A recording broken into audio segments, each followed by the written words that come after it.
Hi everyone, I'm Rob Panting, the Communications Manager at OxLEP. This is the fourth in our series of digital Q&As, here to help our business community in relation to COVID-19. And without further ado, I'll hand you over to our Chair, Howard Bentham. Thanks, Rob. Hello and welcome. I am Howard Bentham, and this is the fourth in our series of digital Q&As from the Oxfordshire Local Enterprise Partnership. Certainly one of the more positive aspects to emerge from the lockdown, especially for people who live and work in our cities and large built-up areas, is how much they've noticed the countryside and nature around them during this period, listening to birdsong, watching trees go into full leaf, and taking a welcome chance to breathe fresher air with a reduction in traffic are just a few examples. Sadly, there have been some less positive stories from the countryside, with farmers and growers struggling to recruit seasonal workers due to the issues around international travel, and dairy farmers pouring away thousands of litres of milk as demand slumps for the office workers' skinny latte or cappuccino, with coffee shops and restaurants closed right across the country. At OxLEP, during this unprecedented period, our aim is to provide a platform where Oxfordshire businesses can ask questions and get some expert opinion from members of our invited panels. We'll cover many areas for discussion over the coming weeks with our digital Q&As, and we're very much open to suggestions from you as to where to focus our content. So feel free to contact us directly. You'll find details on the OxLEP website, as well as our social media channels, and we look forward to hearing from you. For this, our fourth Q&A, we're going to concentrate on what impact coronavirus has had on Oxfordshire's rural economy. We'll aim to look at what measures are being taken by businesses at the moment, and is government support helping? How will this sector evolve in light of the multiple pressures it faced in recent times? COVID-19, of course, flooding, climate change, and Brexit, to name but a few. And what are the key areas and decisions that businesses need to take to ensure the sector stabilises and thrives in the future? OxLEP wants local businesses to look on our Q&As as a valuable resource of information. We very much want to support you during this incredibly difficult period. There are a number of really useful links and information sheets on all matters dealing with the COVID-19 pandemic. They're on the OxLEP website, and do take time to follow up the information mentioned in this broadcast at oxfordshirelep.com. So let me introduce our panel today. We're delighted to have with us Matthew Rymer. Matthew is an experienced farmer who proudly claims to be rearing and promoting the UK's finest, fully traceable beef. His talents are not confined to the cowshed, however, as he's a leading market strategist, fronting a world-class software development team at the software farm where he's MD, and as a director at Happerley, an online traceability and networking scheme for connecting the consumer to UK primary food producers. Matthew has written for many farming titles and for The Guardian, and has made guest appearances on TV and radio programmes, including BBC One's Sunday Morning Live, Rip Off Britain, and Countryfile, as well as Radio 4's Farming Today. Nigel Tipple. Nigel is the inspirational leader of OxLEP. He's truly driven OxLEP to genuine heights, and prior to the pandemic was assisting Oxfordshire's businesses into a period of exceptional growth. Now that Oxfordshire is entering a period of regeneration, Nigel will be able to draw upon his excellent experience helping reinvigorate various other parts of the country. 2 years at Renaissance South Yorkshire and 6 years as Chief Executive at Regenerating Cornwall are to his credit, including being a trustee of Bike Cornwall, promoting cycling and healthy lifestyles. Interestingly, Nigel's apprenticeship after leaving Morley Grammar School was actually served in forestry and arboriculture, and he's also worked in land management and cultivation. I'm delighted to have with us Michael Valenzia. Michael is a regional director for the CLA, the Organisation for Land and Property Owners and Businesses in Rural England and Wales. He joined the CLA after a successful career in the British Army. Latterly, he's worked at a senior level with membership-based organisations and manages diverse teams spread across the UK and overseas. A very warm welcome to all of our panellists. Now, the CLA in a recent report stated that the rural economy in England alone contributes nearly £261 billion to the national economy. And based on Visit Britain figures, domestic tourism spending in UK rural areas accounted for £73 billion in 2019. The report also paints a positive picture about the sector's return post-pandemic, saying rural areas have an inbuilt advantage in terms of ability to implement social distancing thanks to lower population density and less reliance on public transport, more space around shops, and a different mix of businesses and accommodation properties. This should enable an earlier end to lockdown, they say. So let's explore how our rural economy is faring in Oxfordshire. Michael, how has the rural economy in the UK in general been affected by the pandemic? Thanks, Howard. Let me start off by saying that it's very easy to come up with a sort of litany of negative aspects to what's going on. Clearly, as in other sectors, that we have a lot of challenges, but it's important to be optimistic, to think of opportunities, and to be bold. That said, like other sectors, the sector is coming across challenges. I think, strangely enough, and Matthew will probably back me up, I hope, the farming sector particularly is relatively robust, although it's never been a great money maker. But it's still been doing what it's supposed to be doing. The areas where we're suffering is where perhaps, and I speak for our members particularly, have diversified in order to maintain their businesses. So rural tourism is one area which is significant challenges at the moment. Labour shortages is another, although I think Oxfordshire may have a slightly smaller challenge than elsewhere because of its sort of crop specialisation. I'm talking about cereals primarily, and that sort of thing. And then there are a number of knock-ons really, which are to do with access, fly tipping, rural crime. I could go on, tenancies and so on. But as I said, there are major challenges. It is a significant part of the British economy. As you mentioned, the figure is enormous. And I think Visit Britain suggests we'll see domestic tourism revenues fall by about 18 billion this year as a result of COVID-19 control measures. That's an incredible figure. And it's something we're going to have to work to sort of bounce back from eventually. Yeah, that is a big figure for sure. Matthew, which sectors in Oxfordshire have been badly hit and have any done really well? I guess those producers directly supplying the supermarkets will have come out fairly well from this. Well, I mean, we're based in Gloucestershire, but we're very involved with Oxfordshire with the opening of Happerley, England, the National Centre for Food and Drink Provenance in Banbury. Now, that's obviously directly affected us and a range of food and drink producers that we're going to really showcase and be part of that. We've obviously had to put this back. It's a big investment in the middle of Banbury, and it's a large project. But we've been in endless discussions and COVID-19 planning, and we're looking forward to opening certainly by September, but with fewer participants. And the interesting thing is, what we're looking at is creating a very flexible space that's almost going to be more relevant, if you like, to primary producers looking to. There's a lot of energy at the moment across the farming industry, and there's been certainly a massive increase in farmers selling food and drink directly, via farm shops through this crisis, and connecting directly with the consumer, and certainly a big surge in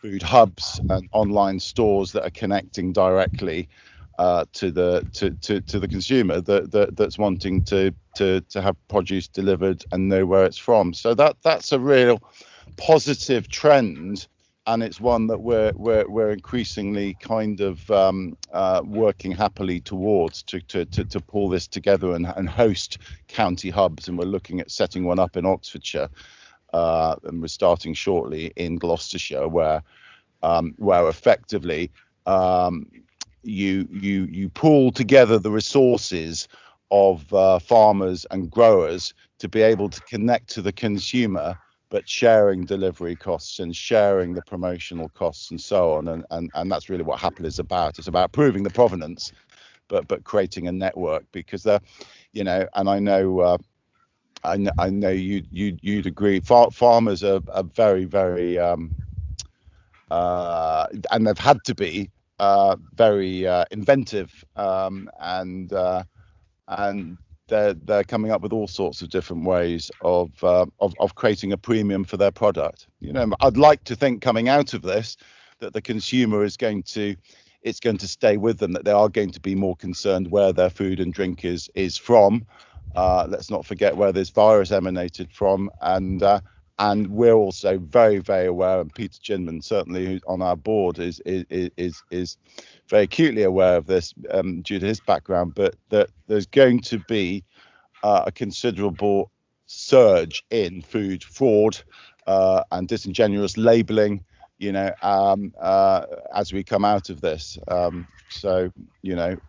It's vitally important that we safeguard premiums that are attached to British produce, and Oxfordshire, being such a diverse county, has a lot to benefit from from safeguarding that premium and returning it. And we're working closely with Blenheim Palace, with Hook Norton, who connects the hops are grown at Blenheim on one of their tenant farms, and it's creating this network of and this ecosystem, and presenting that as something really to buy into by the consumer. Well, it's great to hear there's inventiveness in that market, and Michael earlier said about how robust that this sector is, despite the very, very daunting issues it's got. Nigel, what's the take-up been within this sector for the government's loans and other help and support measures? Yeah, I mean, the challenge with the current data is getting right under the skin of how many and who. But I mean, the reality is that the loan scheme, there's been around about 62,000 CBILS applications since the loan scheme was opened. 34,000 loans approved, so roughly 50% of the applications that have gone in have been approved, and that equates to about £5.5 billion of government money invested into CBILS. Now, clearly, that's not just rural; that's across a whole business community. But I think if you look at it from the point of impact, one of the challenges is actually communications. It's getting that information out to a diverse range of businesses, particularly across a rural community, where perhaps they don't always necessarily recognise how their operation is a business in the sense of a traditional interpretation of a business. I think both Matthew and Michael have just explained the kind of innovation, the resilience actually that the rural economy, whether it's Oxfordshire or nationally, has been demonstrating. So I think we need to work hard to make sure that those rural businesses are aware of the support that's available, particularly if you look at the bounce back loan scheme, so the slightly smaller loan scheme rather than just CBILS. We've had recently introduced a self-employment income support scheme. And again, if you think about many of the rural community will be in a relatively small or micro-sized business, self-employed. Those schemes are really important that we get that information out and we can reach as many of the businesses as possible. So there are some challenges. I think there's some real positives that have come out of this. We've talked about innovation. The other one is the flexibility that's been shown to partner. Again, Matthew's touched on some of the opportunities there, whether it was collaborations with Blenheim and others. But actually, the farmers markets in towns, in my market town in Wantage, that farmers market is there every week. You've got a new group of people who are beginning to appreciate the value of local produce supply chains and the resilience that provides. It's seasonal, which is another benefit. So you get the benefit of that seasonal, and you're not putting pressure on goods outside of a normal seasonal focus. But actually, it's building relationships that perhaps weren't as strong before. And I think, beyond the kind of normal kite marking and branding, I think the point that's been made about food resilience and traceability is going to be increasingly important for consumers. So I think the sector we need to continue to support so they understand what support's available to them. I think we need to help some of those businesses who are really struggling perhaps with cash flow, not necessarily with product, but cash flow could be a challenge for them. And some of these loan schemes, particularly things like the self-employment one or the bounce back loan, are probably the levels that those organisations and those businesses need support from. So I think that would be my general reflection in terms of the kind of national schemes. And indeed look at the local schemes that are coming through in each of the areas, certainly ours on our website and others across the other LEPs.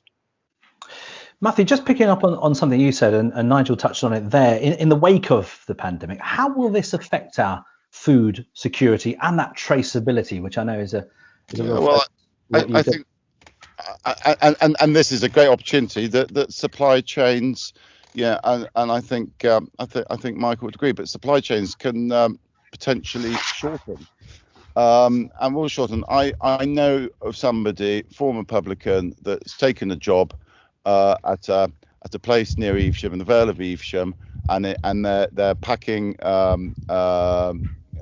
spring onions. Those spring onions are coming from Senegal via Spain towards Christmas. It's 20 juggernauts a day turning up. Pretty much the entire staff there are Romanian and Eastern European, hardly speak a word of English. They're working 12-hour shifts. He said it's the work for prisoners. He cannot believe the how hard these guys are working. And I'm thinking those spring onions.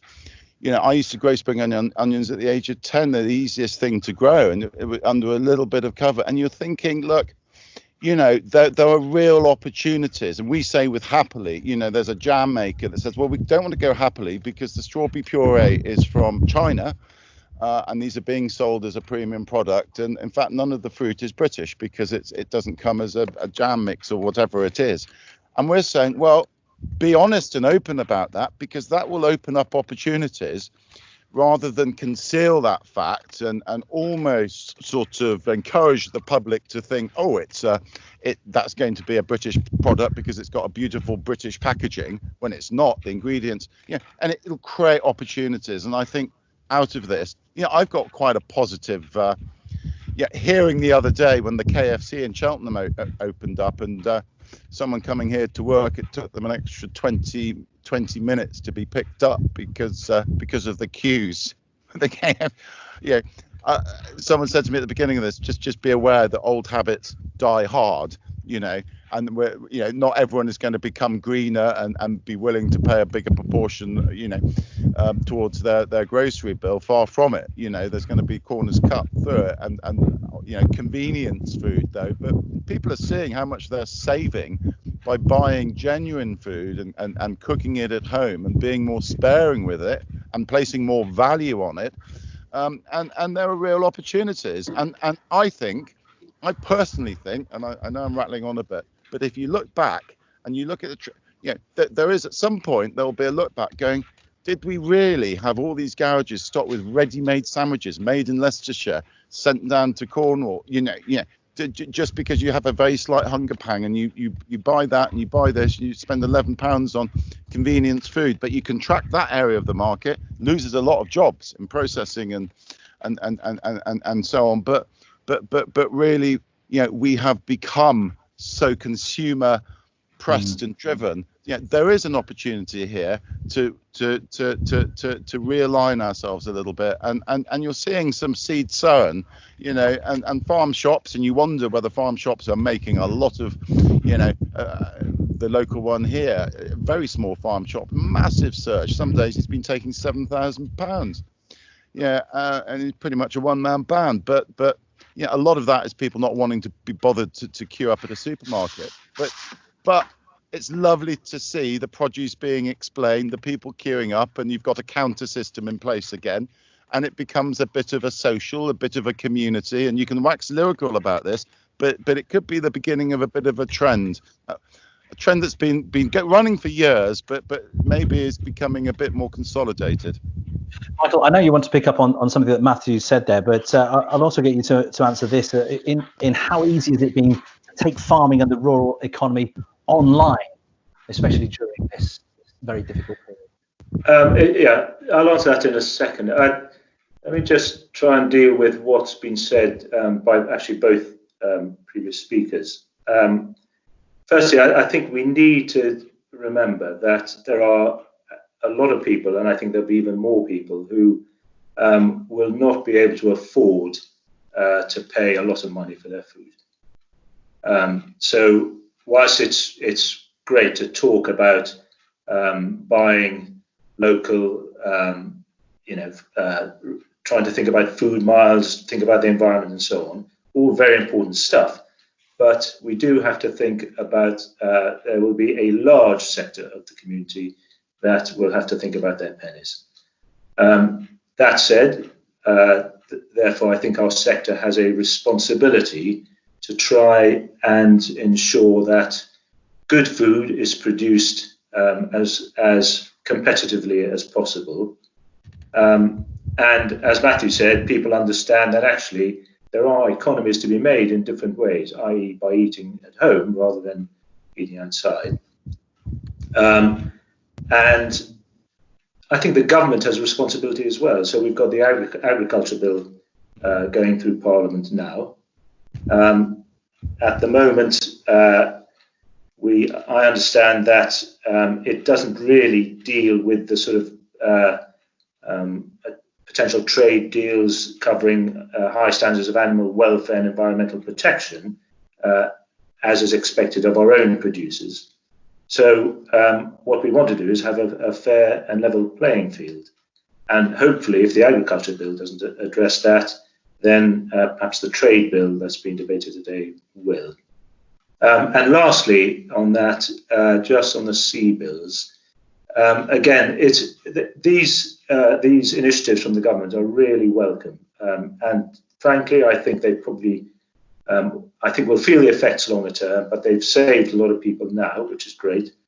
But CBILS, the take-up from certainly our community is not great because it's a different sort of loan. Farmers tend to like longer-term loans. The interest rates are slightly lower.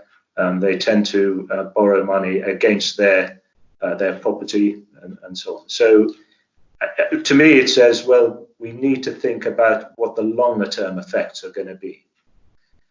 So in terms of your question about how we're sort of embracing the sort of new normal, I suppose, isn't it, and technology and everything else.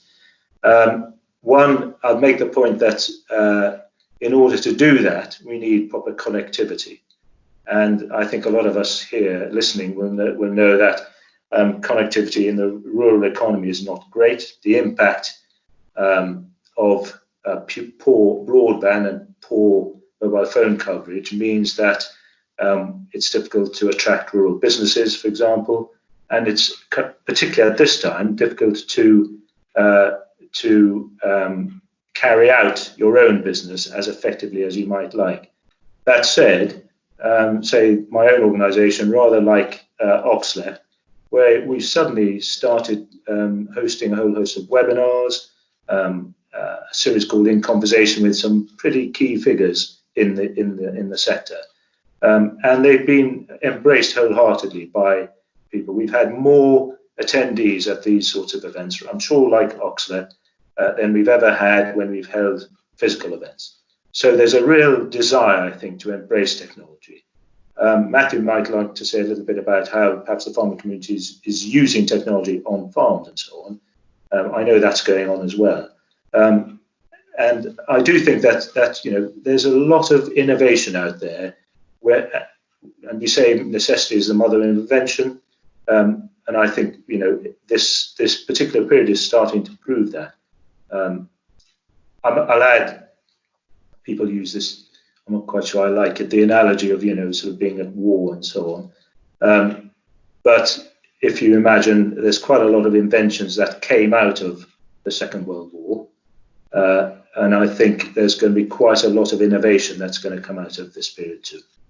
Nigel, if just get you before we move on to talking about the rural workforce, I know connectivity is a particular issue. I mean, we hosted a whole Q&A on this at Oxford Airport, of course, didn't we? About that's right. How connected Oxfordshire is or isn't, focusing particularly on the rural economy. How much more is needed to be done to really improve that sector? Yeah, I think the challenge has been and continues to be one of kind of scale and scalability. So where you have urban concentrations of population, then it's far easier to get that broadband connection in a traditional sense, a fibre connection. I think what we're increasingly seeing is government through some of their initiatives are looking at a rural broadband scheme. There are some grant schemes that are available for groupings of either residents or businesses in rural locations to apply for grant support to improve connectivity, particularly fibre to premises. But I think Michael makes a good point, and I'm sure Matthew experiences it across his networks. The mobile technology is the one thing that could make a real difference to people if we had resilient 4 and 5G connectivity. And that comes with a blend of the capacity to distribute that. So you still need fibre, you still need electricity, but then you can create a grid, a network in more rural locations, or indeed microwave connections and various other kind of opportunities. So I think certainly it's recognised there's a lot of work going on to try and find a way of creating kind of hub locations within rural communities. You've got organisations who are smaller broadband providers who are providing a kind of grouping, a village grouping opportunity where people can come together and buy broadband and actually get some incredibly capable and resilient broadband as a result of that. So I think more to do. I think that's there's an absolute there. We've got to keep working. If you look at Oxfordshire's rollout generally, I think we're at about 95% coverage. We've got another 2% or so that's coming through from some of the later initiatives. That's no consolation for the 3, 4 or 5% that haven't yet got that resilience. But I think, on the scale of some of that investment, if we can now focus down on the harder to reach locations, use technology innovation, actually, as has been said earlier, as the platform for doing that. And quite often it's easier to focus on running a business capability into some of those locations than it is residential. If a bigger business wants to put a connection in, they can buy one, assuming they've got the capacity. But actually, it's residential that the big providers want. So if we can aggregate residential demand, then it brings broadband closer to rural business. And I think that's the trick. It's using the system to create the connectivity into rural locations through residential connections, and then we can exploit more rural business connection off the back of that, perhaps. Really want to look at the workforce and the issues around this. Michael, as summer and the main fruit cropping and harvest time approaches, what are the challenges for farmers and growers? Obviously, as I say in the introduction, with the backdrop of no international travel or very little international travel at the moment. Well, the challenges are attracting sufficient people to bring in the harvest. I think it's as simple as that. We've called, along with others, I have to say, but we have called for a sort of land army of volunteers to help farmers pick their fruit, their crops, and help on farms. There are challenges with that because the seasonal workers that farms have traditionally used, of course, have done it year on year. They're well trained. They're very, very efficient, very cost effective. And dare I say it, somebody new turning up is probably not going to sort of tick many of those boxes, certainly initially. And it'll take time. So I do think people should volunteer. If there's an opportunity for the government to fund training, that would be fantastic. But this is my own personal view. I think that unless we can bring across a significant number of our traditional seasonal workers, we will have a big challenge. If we can't, as I said, the more volunteers, the better, and let's see how sustainable that can be. Matthew, how stable has the workforce remained in this area of the economy with the lockdown? How stable? Yeah. Did you ask? Yeah, that's right. Yeah, I mean, I just wanted to follow on from Michael's point, is that I mean, I sit back and I, on a more positive note, when I'm thinking this world is overpopulated, but nobody dares mention it. And I think, well, how amazingly adaptable and flexible. And I kind of agree that coming out of this, I mean, the ingenuity that I'm seeing across the board, and certainly in agriculture, there will be, and already, it's an acceleration of automation of harvesting, and in a sense, that will ultimately improve productivity, but that leaves a big short-term challenge for certain sectors in the industry, ones that I'm not in and I'm no expert of, but it's but do you know something? It's not a bad life, farming or working on the land, and doing a good day's outdoor work. And I remember, going back as a student, what was popular then was going off grape picking or doing this seasonal work. And I think I think the government's trying to it's a very difficult one. I mean, I was quite shocked at the public backlash against the plane loads of Romanians that came in to assist a few months ago at the beginning of the lockdown, because crops are needed. I think what we won't be hearing again is whispers from Number 10 before this that they were almost putting it out there that potentially we should look at becoming a bit of a Singapore, where we don't grow we don't focus on our own agricultural industry. We focus on other more lucrative industries and become a big importer of foodstuffs. I think moving forwards, particularly with the uncertainty in the world, and the cracks, the political cracks we're seeing, which are quite worrying at a global scale. That drive towards not a romantic notion of self-sufficiency, nor a patriotic one, but one of putting real value on what we produce in the UK and improving productivity and efficiency and less reliance on an overseas workforce. I think we'll see that accelerating out of this. Do you agree with that, Michael? Yes, I do.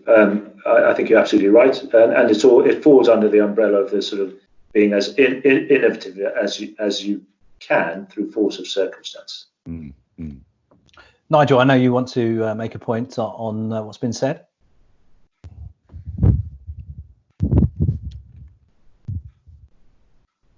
Nigel? Just reflecting on the opportunity in terms of what might be an adverse set of circumstances currently with people who are sadly losing their jobs, but who could potentially be very quickly matched up with opportunities in a rural community setting. So, where we have major job losses, clearly we're working hard to redeploy and to support those people back into sectors. But there are some opportunities there with a workforce that we could redeploy. And similarly, flexibilities around furlough, whether we can build on the back of some of the discussions with the business directorate in government around flexibility when you're on furlough. So could you, if contractually you were able to have more than one employment, could you, through that scheme, be allowed to go into that rural community setting and perhaps work over the summer?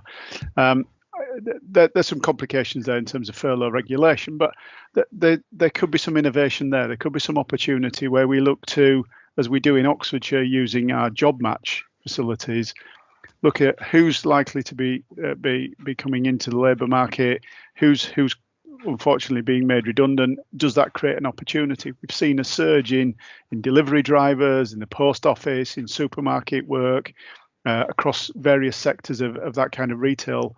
I would imagine there's a similar opportunity as we come into the coming through the growing season, and as peaks through the growing season require additional labour. So maybe there's an opportunity there if we can act a bit smarter in terms of our job match capability across organisations to help support what is a very significant and important part of our recovery programme. Just before we move away from talking about the workforce, Michael, a final word on this to you. I mean, you've talked about this sort of land army style massive labour that is required. Has this actually happened, or is it happening, or are we still needing to bang the table and bang the drum to get people to come and join? It's happened and it's happening. So for example, our website has, I think, 5 or 6 links to people who are recruiting for this project. And of course, it needs to continue to happen throughout the summer and into the autumn. So, we need to keep banging the drum, and people need to keep volunteering if they can. Let's cover off a few more areas. We'll talk about Brexit in a moment, but it'd be wrong not to talk to a farmer about the weather and climate. Matthew, the weather always a factor for rural businesses. Putting the COVID-19 to one side for a moment, we had winter flooding, and then we've practically had no rain this spring. What's it meant for farmers and growers?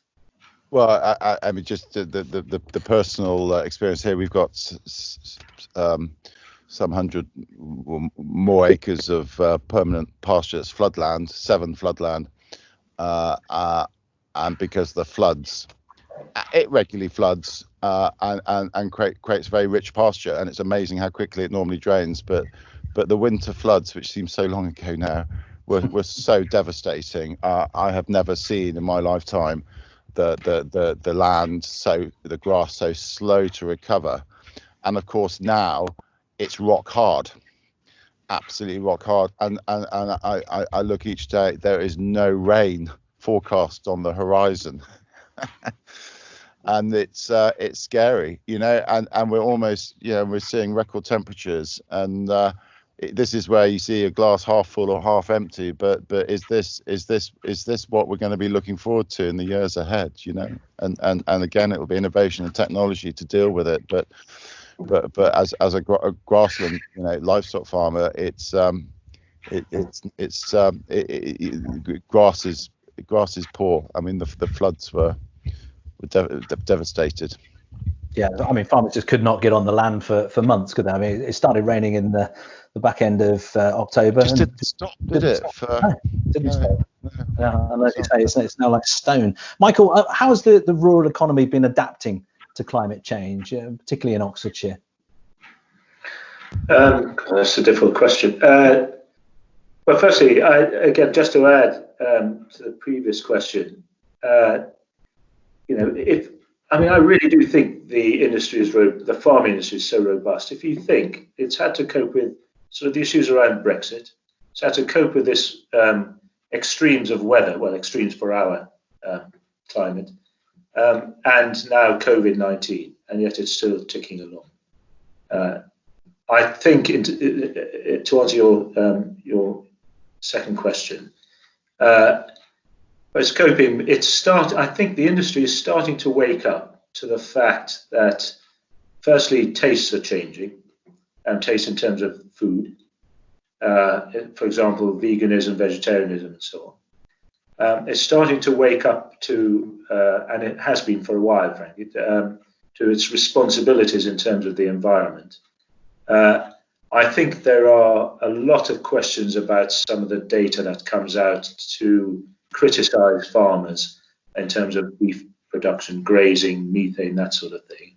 And again, the CLA's produced a really good paper on climate change that doesn't seek to sort of rubbish what else is said, but it seeks to provide a really well-balanced argument. And I'd recommend that paper to anyone. It has been really well received. But as I said, I think the industry is waking up to the fact that it does need to do some things differently. It does need to meet changing tastes and changing demands. Let's move on to Brexit. Nigel, the B word certainly hasn't gone away. What will be the main impacts of Brexit on Oxfordshire's rural economy, in your view? I think it's interesting because prior to coronavirus, we were looking at how the changes to European regulation were going to affect movement. We had fluctuations in currency, which again pre-COVID were making it more cost effective for our European and our international travellers to come into the UK. Their buying power was increased. And we were seeing increased opportunities for export again because of the shift in sterling. So there were some positives in that, and there were some challenges around regulation. The biggest challenge that's still not gone away, and we've talked about it today, is the one around free movement of labour, and how do we manage that movement of people across borders effectively and efficiently, the movement of goods and services across borders. And again, if you look at food miles as an example, not so much thinking about import, but what about the goods that we're exporting, and how will those either be enabled or constrained depending on movement across borders. So I think those challenges exist. They've been magnified in some ways by COVID, because we've had to look at some very acute examples of challenges that are starting to affect the market, such as the one we've talked about today around the kind of movement of labour and the ability to support peak growing and harvesting seasonal trends. So I think those challenges around the free movement of labour, the volatility of the pound, and the stability in the marketplace, and then regulation. The sooner we have some understanding of the regulatory framework under which we'll be operating through trade agreements, the better, because then businesses can start to plan more effectively into the future, notwithstanding the fact that coronavirus impact is going to be with us for not just a few months. This is probably 2-3 years of planning, repositioning, market opportunity. As we've said today, it creates some real opportunities, particularly for shorter supply chains back into domestic markets, but also that kind of rebuilding market confidence is something that we were having to look at with Brexit. We're certainly going to have to look at that in the short to medium term, 1 to 3 years around COVID, and not forgetting the impacts again we've just touched on of climate change. And the need to actually look at some of the benefits that have started to flow through from a change in consumer habits and cycles stimulated by COVID, but potentially that's something that might resonate beyond COVID in terms of the way that we go about our day-to-day lives, and transport and movement and efficient use of digital technology. So still a challenge, not gone away. But I think we need to learn some of the lessons in the last few months and see how they can help us move forward. Bring it close to home, Matthew, if you would, in terms of the rural economy and the farms you work on.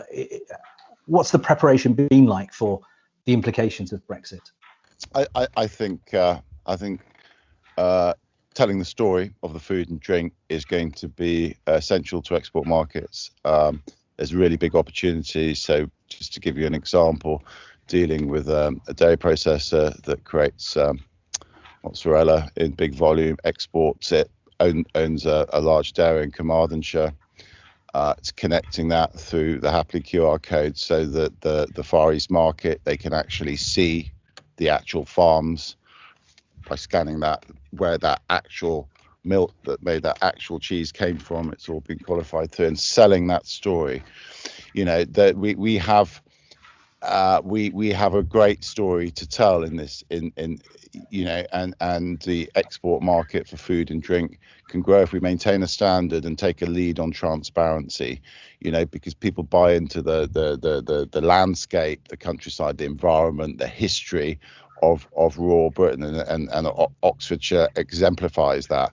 So just as we're working with Blenheim, and so many projects have been paused because of this COVID, but to develop a brand, a Blenheim produce brand under which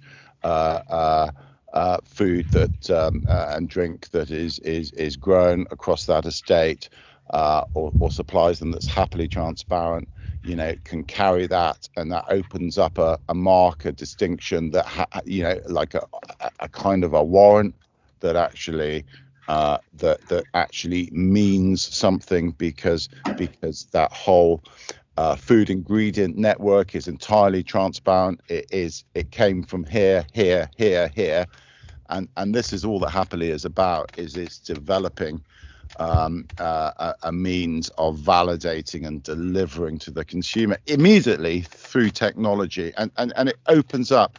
So with the software hat, just very quickly, but it's a prime example. And I know that the client for whom our software team are developing this are talking to Oxfordshire pub chains and whatnot about rolling this out. But we're delivering to our client by the 1st of July a table ordering app that a multitude of restaurants and pub chains are now pre-ordering in order that they can open. What we then deliver into that app with the Happerley hats on is, because you're digitizing the menu, so it's click and pay at the table, but then if they become Happerley, you can actually see where did those ingredients come from and connect while you're waiting for that burger. So where did that beef come from, and know in confidence and actually see a profile of the farm, ultimately, or the set of farms, from which they may have come from. And it's delivering that information, because the problem with, and I talk on the farming side now, the problem is you create a chasm of misinformation or exaggeration or whatnot, and then you get the Daily Mail articles, you get the scandal that there's up the road here, there's a 60,000 chicken farm operated by a dairy farmer set up. He's so proud of that chicken farm. Now you could argue that's not meat I want to eat.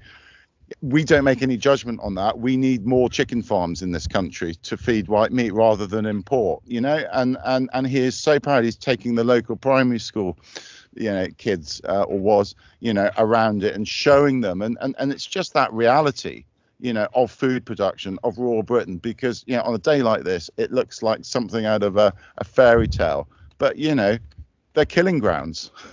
We're feeding populations. But it's just being very honest and applying the high welfare and the environmental considerations and being champions of that. And I think Brexit provides us a lot of opportunity, But we have to maintain that point of difference and make the consumer really believe that buying British counts for something, as opposed to buying an American chicken, for example. Just while we're staying on the politics of it, Michael, if you would briefly explain what the agricultural bill that went through Parliament last week actually says, and link it to your thoughts on Brexit and the effectiveness of this bill. Well, we were hoping that it would, for example, deal with delaying the transition from direct payments under the old scheme to the new scheme. And I mean, the environmental land management scheme has a potential to be world leading in terms of its land management policy, and it really deserves to succeed. But if transition starts before it's fully understood, then it puts farmers in a very difficult position. So we're a bit disappointed about that in terms of what the agriculture bill deals with. And as I mentioned earlier, it doesn't really deal with food standards particularly. We want to see, we hope the House of Lords will make some amendments to it. I'm not hopeful, but you never know. And perhaps the trade bill will deal with some of the other concerns. That's really what I have to say on the agriculture. Sure.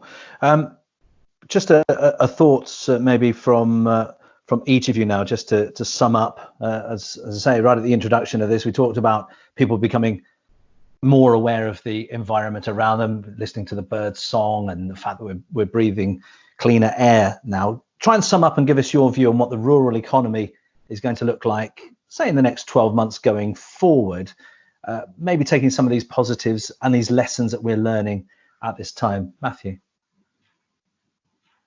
So I've just seen a plane an aeroplane.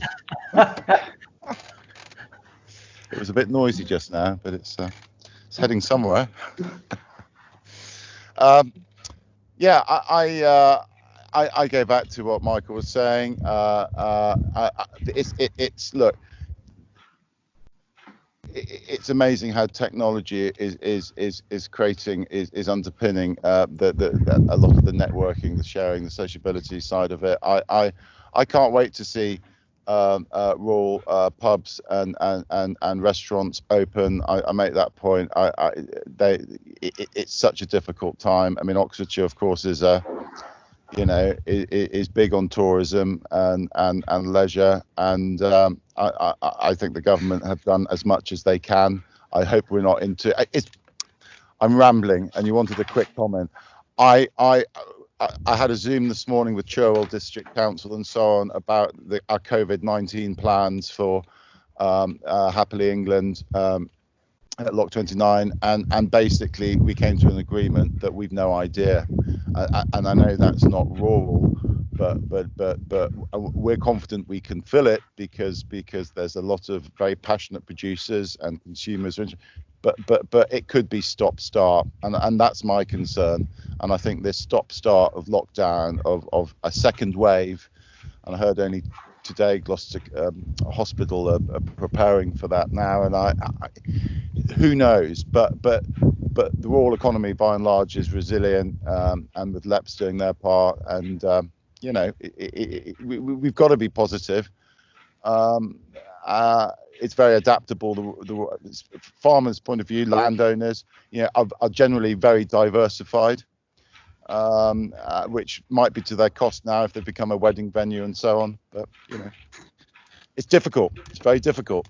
Yeah. Because absolutely. I don't think there's going to be a vaccine for some time. Michael, your thoughts on the next 12 months going forward? The CLA report painted a positive picture, and you've talked about how robust this sector is, and as Matthew's just touched on there, that the smart diversification is probably key here. Yes, and thankfully quite a lot of our members are diversified. There are two sides to this coin. So I think from our sort of members side and generally from the industry side, this is an opportunity to sort of reflect, review, and prepare. So quite a lot of our members, for example, are either refurbishing or building new small cottages for the expected increase in staycations. And on the sort of authorities side, I think there's an opportunity to inject some energy into the rural economy, because it's an early quick win, as we said right at the beginning. It's got the space, so if people want to practice social distancing and so on, that's possible. I think in order to fuel that regeneration, if you like, we've asked for a reduction in VAT to 5%. At the moment, it's 20%. In certain countries abroad, it's 10% and lower. So we're a little bit uncompetitive. We don't want things to happen overnight. We don't want a cliff edge type scenario. We want a sort of slow relaxation of the furlough scheme, for example. We want a slow reintroduction of people into the rural environment, in order to allow people to prepare, and in order to allow, I think, the correct things put in place so that people can be safe. And people will want to feel that they are safe when they visit the countryside. So we've got to provide that environment. I'll make one other thing, which is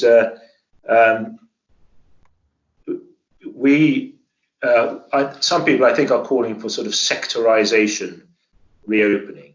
I don't think that's the approach we should be taking, and we should be looking at sort of businesses within sectors. If you're able to open and able to provide that safety and that reassurance, then you should be allowed to go ahead and do it with the right sort of guidelines in place.